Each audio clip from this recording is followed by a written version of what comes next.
Hello friends, welcome to English Shorthand class. Ready? 1, 2, 3, start. These policy misadventures call for research and introspection on federalism. Is it time for another state-centric committee like the Raja Manor Committee to study union-state relations? States should, as recommended by the National Commission to review the working of the Constitution, demand the creation of a formal institutional framework to mandate and facilitate consultation between the Union and the states in the areas of legislation under the concurrent list. State governments could also consider deploying human resources to support them in preparing responses to the consultations initiated by the Union, especially with a focus on the federalism angle. Instead of reaching out to each other only during crisis situations, chief ministers should try to create forums for regular engagement on this issue. Former Kerala Finance Minister Thomas Isaac had rallied finance ministers from different states during the initial stages of discussion on the terms of reference of the 15th Finance Commission. Similar efforts are required. This would be crucial in the advocacy of major demands like the extension of GST compensation to 2027 and inclusion of cess in the invisible pool of taxes. Federal flexibility or the lack of it is going to play a crucial role in shaping the future of our democracy. The Union government needs to invest resources towards facilitating effective consultation with the states as a part of the lawmaking process.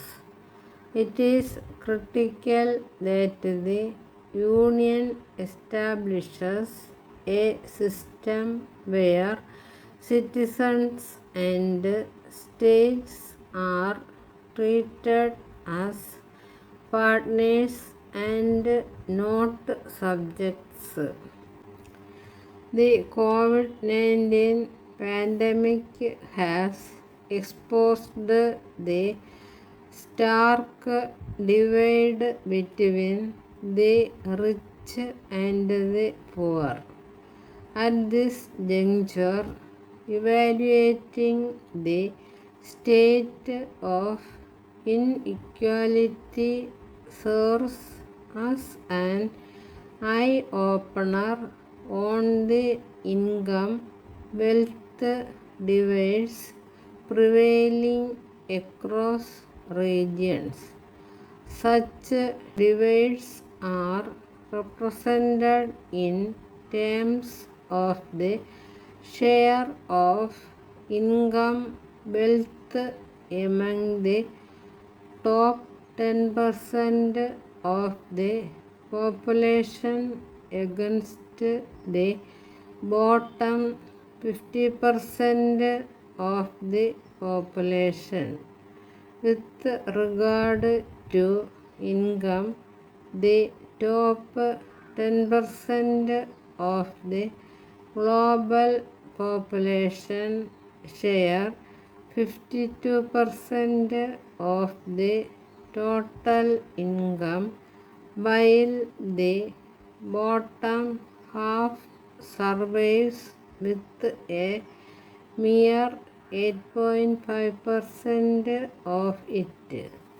This leaves the 40% in the middle with 40% of the income.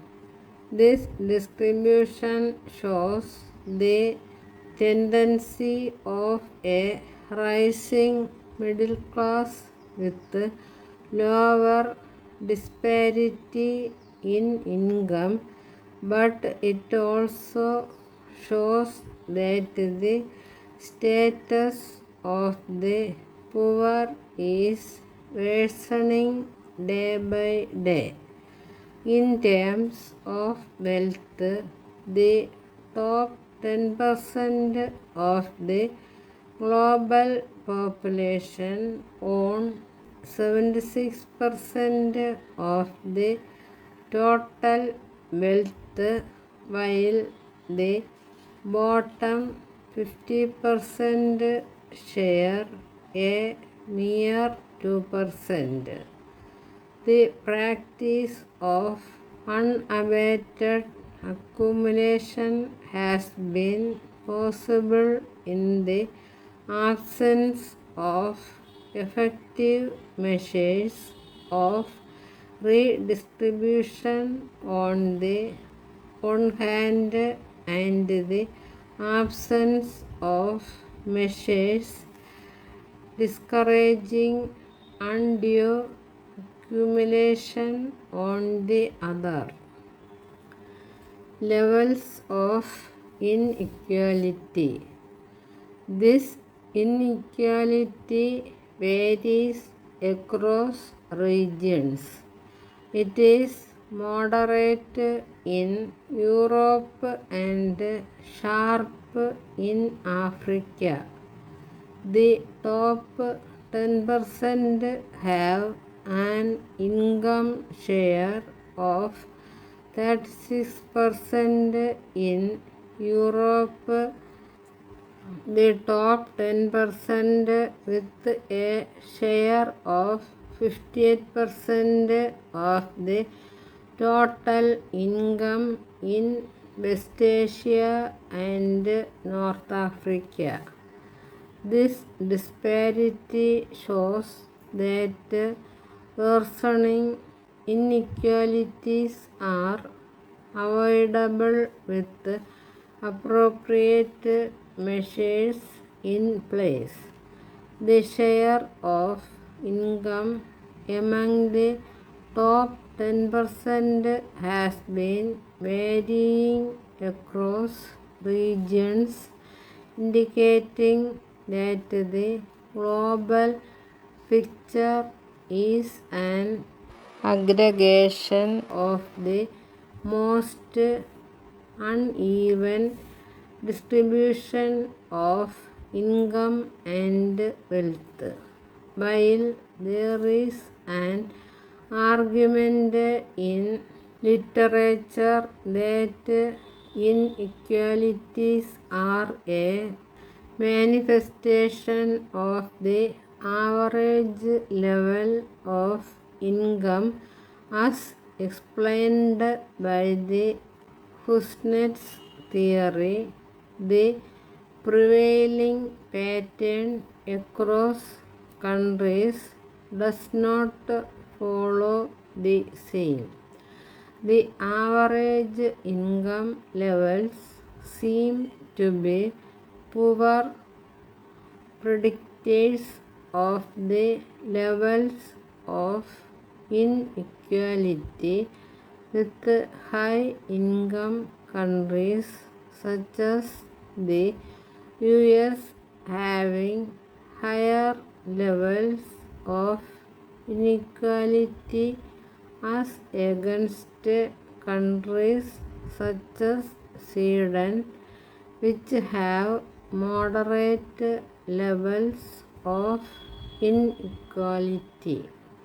Similar contradictions are also seen when we contrast middle income nations such as Brazil, India, and China as against Malaysia and Uruguay. Hence, emerging inequalities are not necessarily an outcome of rising levels of income in the post-liberalization era, but a depiction of poor redistributive policies towards discouragement of accumulation by governments with due sensitivity towards inequalities.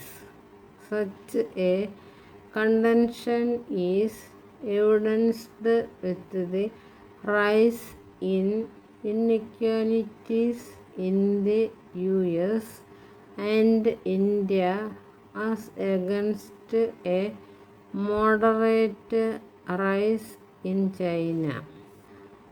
A reading across regions shows that global inequality is being largely contributed by Southeast Asian and Latin American countries, Sub-Saharan Africa, West Asia, and North Africa. This pattern is confirmed based on a ratio of average incomes of the top 10% to the bottom half, which ranges in 5 to 50, depicting the kind of disparity in income otherwise. The situation worsens further in the wealth domain. The top 10% own 76% of the total wealth compared with the bottom half, which owns 2%. This means that we are keeping 50% of the population under endowed to a degree of 15 to 20 times against the privileged. One wonders whether such a disproportionate distribution of wealth is sustainable in the long run. Rich nations, poor governments. This prevailing pattern of wealth concentration and differential levels of income around the world has also resulted in rich nations having poor governments. In fact, many governments are relatively poor with very limited resources. As resources are gradually moving into private hands, such a situation has two underpinnings. One, governments have a limited capacity to act on inequality aversion measures, and two, private interests overshadow the distributional fairness of wealth. The scenario is undoubtedly an outcome of the ineffectiveness of redistribution measures and also a complete absence of measures that discourage accumulation.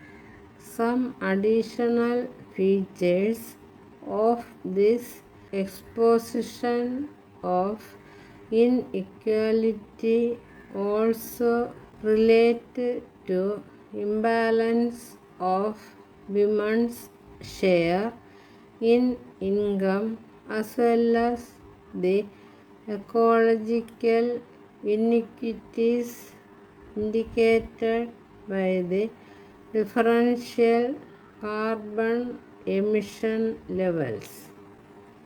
Focus also needs to be placed on reducing disparities in capability domains like education and differential endowments that have the potential to sustain inequalities.